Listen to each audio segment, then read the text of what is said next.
All right. Hey guys. All right. I cannot believe it's already week 8. I'm so excited. I'm not really excited. I'm kind of sad because that means that I don't get to talk to my friends every week anymore. Yeah. I just want it's been a wild ride. This is our final video of the series, but don't let that get you down. We're going to hang out with you and we're going to continue to post and have fun and talk about our finances some more. This is our last video of our Debt Free Bootcamp beta. So I do want to say that I'm so glad you guys have been with us on this 8-week journey, and I'm very proud of you. I know some of you guys have reached out to us, and you guys are doing great things. But before we talk about, what the future is going to look like for this group, let's talk about legacy planning. Let's just get into the material, right? So legacy planning. Okay. So that's what we're talking about this week. Some good stuff here. Yeah, so if you go to your newsletter, whoopsies. Okay. So this is what you got this week. Some big things here. As you can tell, my voice may be a little different. I might be a little sick, but I'm getting over it. I'm working through it with you guys. So this week we're talking about legacy. So when's the last time you actually sat down and thought to yourself what you're leaving behind, right? An old friend of mine used to say, time is the only thing you'll never get back, and legacy is the only thing that matters. So what are you truly going to leave behind in when you die? Like what's going to happen? What plans do you have set out? And what does that look like for you? A lot of people don't take the time to think about this. A lot of people don't take the time to think about their finances. But we want to make sure you're covering all the bases and you have a game plan for you in your life even after what happens in your life happens, right? So the biggest way to say I love you to your family is to have a game plan for this. So let me tell you guys a quick story. So my grandmother died a couple years ago, and she was in her 80s. So she had lived a full life, all this stuff, but she didn't have a legacy drawer. So my aunt, who lives where she lives in New York, they had a joint bank account. They thought that was enough. Come to find out, she goes through all of my grandmother's things and could not find is this insurance policy valid still? Did it already lapse? Was this term? She didn't know where any of her stuff was. She couldn't find her passwords to things. And, it sounded like she had, she didn't know her very well. They lived in the same state, same city, and still she didn't have all the information she needed for when she passed away. So even though she's older, she still needed it. So even though we're younger, we want to be set up for when our kids get older, or if some freak accident happens, Yep. Like anything, Yeah. Anything can happen any day. No day is truly promised to any of us. And so you want to make sure that you have these things in order. And that it's someone who was coping with maybe your loss doesn't have to dig. You don't have to look for these things when they should be being able to, part with their feelings or just be able to, mourn the loss of their loved one. They want to get to that and actually work through that and not have to worry about the small things like this, which are actually your big things, but should be their small things. So you're going to work through this. You should have most of these documents already in place around your house. You should just be able to gather them up and put them into a singular location. And we'll walk you through the 12 most important documents that are going to be pertaining to your legacy drawer. Right. So the first thing you're going to want to have is a cover letter. And that's basically telling your attorney or whoever is executive of your estate exactly what's in there and why it's in there and where everything is, basically, right? So in this worksheet, we go over the top 12 things. Like you said, the cover letter. So in this, you're going to want your cover letter, and then you're also going to want your will and estate plans. Like everything pertaining to your will and estate, like your names of your executor, private attorney, stuff like that. And then on top of that, you want your finance accounts. So your finance accounts is anything that you have that has money in it. This could be savings, mutual funds, stock investments, 401ks, retirements, your ESAs, if you say I died early and I had ESAs for my kids or whatever, your health savings accounts, everything that could possibly even have a cent to your name, you're going to want to have on a piece of paper with all the account information in it. Then after that, so the first thing they're going to need is your will, so they know where to put your stuff. Second thing they're going to need is your money, so they know what to do, how much money they have for you, right? And third is your funeral expenses. So I know this is kind of morbid Yeah. and weird, but we've already talked about this. I go first, and then he can die whenever he wants to. But my plan is to have a Viking funeral. I mean, like, that's kind of my plan. I haven't really, like, exactly thought it out, but it sounds really cool, and I'm kind of on board with that. So that's what I'm going to put in my thing so far. Until I change my mind, I want a Viking funeral. Okay. I'm probably just going to bury you under a tree, cut the tree down, make it into a boat, and then set that boat on fire. That's how a Viking funeral works, is you put the member of the person on the boat, you light the boat on fire. But I don't think, if you look scientifically, I don't think there's enough fire for them to burn. I don't know. No, I'll get to that bridge when I have to. Anyway, next one.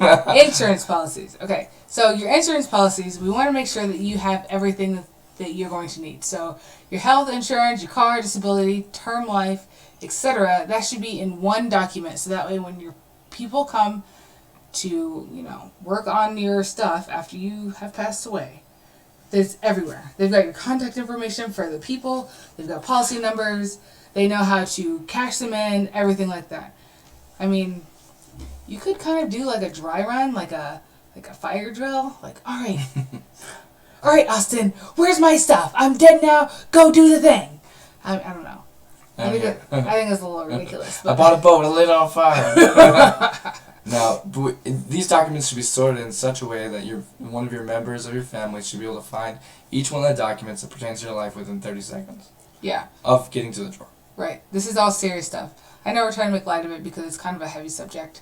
Death is not fun for anybody, but these are serious things that you really need to have in there. And then the next thing you need to have in there is some important documents.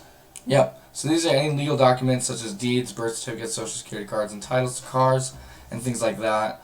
Just, random things here and there that have legal weight in your life. Next things we go over is legacy letters. So, I've thought about a few things that I want to say to my kids growing up, but I never really sat down and thought about what things I would want to say to them at my passing. Those are the kind of things you have to iron out once you're, going over your will. You're going over your will, kind of like, okay, well, these are the things I want to divvy out to people, and then these are the things I want to say to people. You definitely want to have those letters set aside for them. I think that's going to be kind of... I'm going first, so it doesn't matter. But it's not something I'm going to want to read, to be honest with you. It's going to be really sad.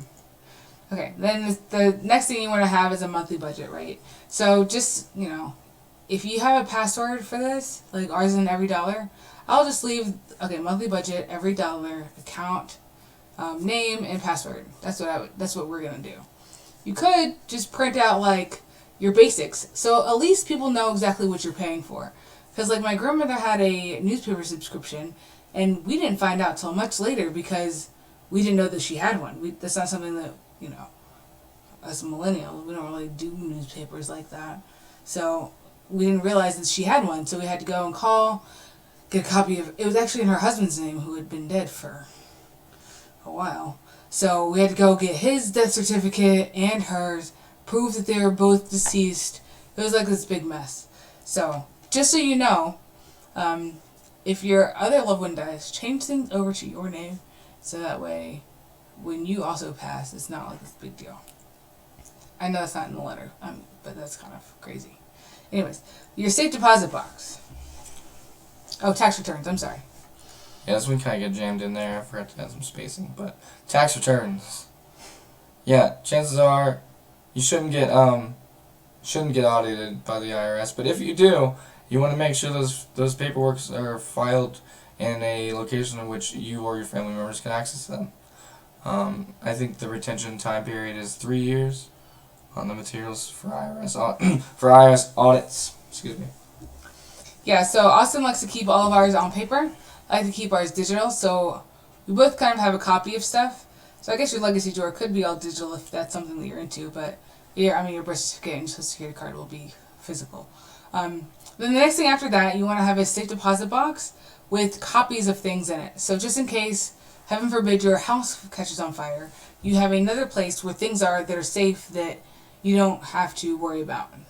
The liability is on the bank, not on you. So you put all this stuff in there, and just note who has access to it. So for me, right now in this part of my life, it would probably just be this guy, and like if for some reason he decides to go first, it'd be like my kids once they get older or something like that, or maybe my sister, somebody that I know that I can depend on in my time of need. And then the last thing we want to do is passwords. So I know, right? So we're both in the IT field. We're both cybersecurity guys, gals, whatever you want to call us. So password is something we say do not ever write on a piece of paper. Ever. Ever, ever, ever. Do not write it down. Do not put it anywhere. Do not put it on a sticky note under your keyboard. We know the tricks. We've seen them all done. Except for in this case. And they should only be in one of two places. Your legacy drawer, it's under lock and key, or your safe deposit box. Under lock and key. Under lock and key. So we want you to make sure that you have your passwords to everything. Your bank accounts, your Gmail, your Facebook, anything like that, so that way that somebody can be able to get into your account and either turn it into a memorial, like they have Facebook memorial pages, or they can do a, just like shut down your stuff if that's what you put in your will. After I die, shut down my Facebook, delete all my pictures, get it off their servers, whatever, right? Yep. I mean, it's just up to you. So that's almost all of it we have.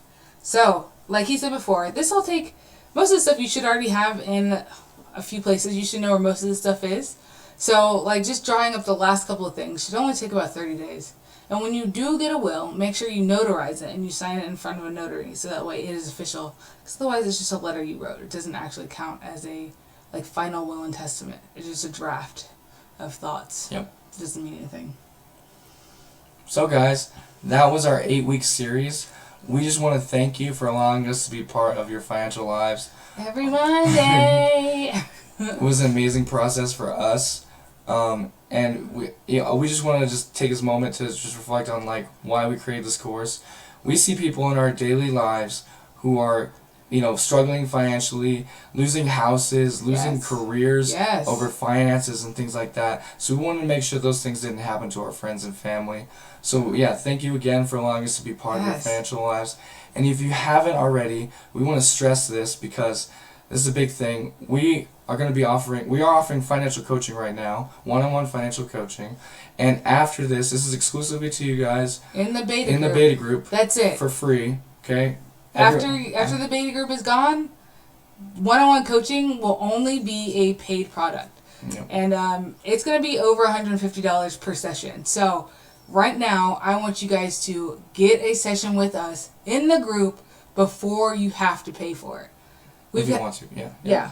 We have a couple members in our group already go through it, and I've seen them just seriously, we got them on a plan. They have no more doubt that they can't do this anymore, and they are saving money, and they're dominating their finances. And I'm very proud of these people. So I want you to be part of this too while it lasts, because this is not going to be complimentary forever. Yep. So we're going to put the link to our Calendarly stuff below in the description, so you just click that and you can book a session with us and make sure that you're on a game plan to do all those things like you said, save money, devise a plan, and dominate your finances. So the Calendarly link will put you on our calendar for a Zoom call, so it doesn't matter where you are. It's in our time zone, so we've already blocked off that schedule in our time. There's Monday through Saturday on there, so just book a time with us and we can't help. We can't wait until you guys win, because that's why we do this, because we thought that it was the best thing since sliced bread, and so we want to tell everybody else about it. We want to make sure everybody got it and everybody got the information they needed. We're still open for questions. If you have more questions in the group, feel free to drop those. We'll be here in the group just answering questions and posting content. So we're excited. Yes. And we'll see you guys around. Thank you guys so much. Bye. Congratulations. Good job graduating. Yay.